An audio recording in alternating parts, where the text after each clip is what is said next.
Welcome again to Total Athlete Timeout because, well, it's not Tuesday Right. anymore. We used to be Total Athlete Tuesday. Yeah, but to be more flexible, we're calling this Total Athlete Timeout. Yep. And look, it's not just Dan anymore. Hey, I'm back. everybody, welcome back, Daniel. This is the best day right here, right now. I've got a chunky baby at home now, and life is good. And before we get rolling here talking about the book of James, just want to pass on the invite to y'all.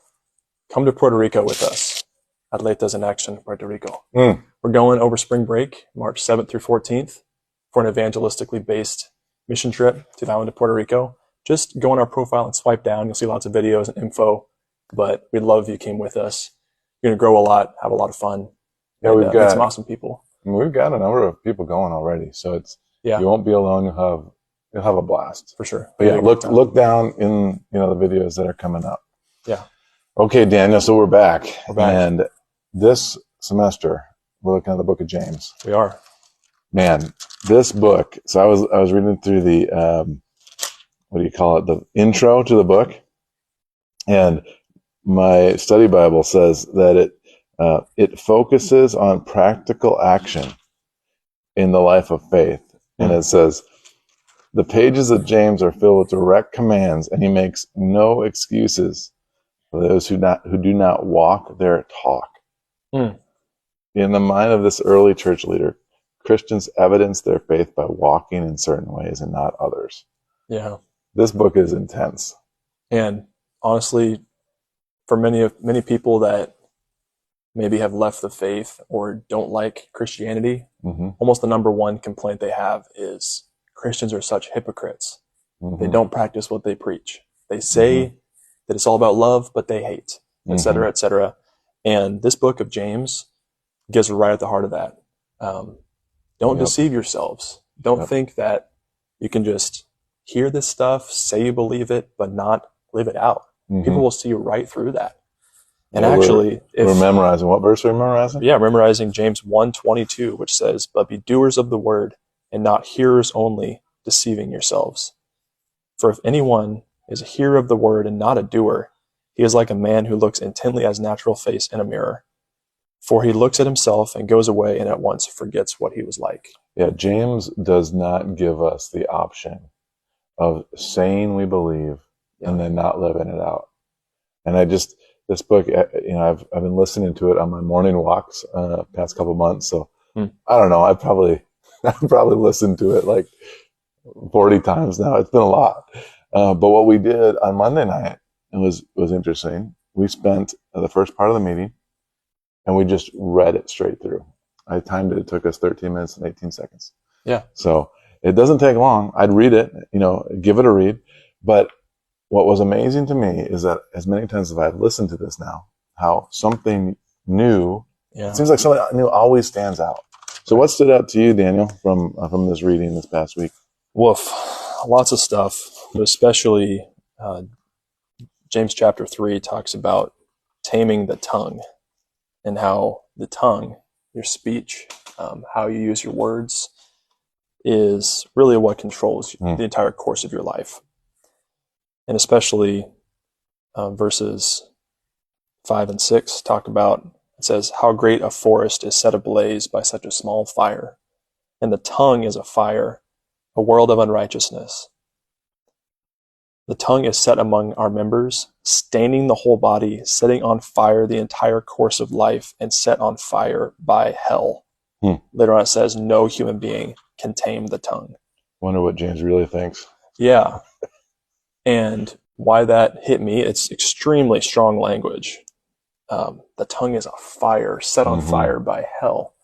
He's saying, your language, what you speak, how you speak to people, how you speak to yourself internally, the things that you invite into your life through your speech, they can send you straight to the pit. How quickly can you ruin a relationship with angry words? Right. How quickly can you blow an opportunity because of something you have written using your speech online? How many times do we see people get in trouble because of hasty words that give you a glimpse at the darkness inside? Yeah, you break a friendship. You hurt someone deeply that you care about because of just an unbridled tongue, like James says. Yeah. And I think about how in our world, so much of our speech is digital now through what we look up, what we type, what we tweet, what we post. And so back in this era, really, all of your communication was with verbal speech. So I think this applies to communication of any kind. Yeah. And I was just reminded of that, just how like your life can be tanked by what you are seeking out online, what you are saying, when you're letting yourself get angry in comment sections, caught into these debates where you dehumanize other people and just get filled with bitterness and rage and lust.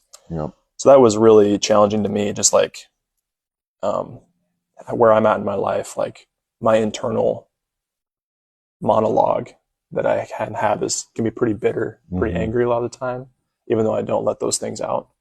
But I notice how that just tanks me. So that was really what challenged me from this first read through. That's good. That's a hard section because it actually says that, people can tame all kinds of things, but they can't tame the tongue. Yeah. Right. And so whenever I read that, I'm like, well, shoot, I'm out of luck. But then I have to remember that by myself, I'm not going to do it. Right. Again, the Holy Spirit at work in the life of a believer is what makes all of this possible. And what stood out to me, however, is all about chapter 1, 19 and 20, and then 3:18. So they sort of go together. The first one was, it's the be quick to listen, slow to speak, and slow to anger, because human anger does not produce the righteousness God desires. And so like that was just like, man, if I want God's righteousness and I find myself being quick to anger, I am not going to get what I want. My anger, it goes against God's righteousness. Yeah. Right? Like that being produced in my life. And there's something about being quick to listen and slow to speak that allows me to be slow to anger. Now listen to this. Okay. So we just talked about God's righteousness, right? And you go to 3:18 and it says, and those who are peacemakers will plant seeds of peace and reap a harvest of righteousness. So, this contrast between peacemakers and being angry all the time. And I'm really feeling like that's who I want to be. Yeah. I want to be someone that is a peacemaker, not always angry, not easily angered, like, and whatever word we want to use for it, irritated or frustrated. I don't want that. Yeah. I want to be a peacemaker.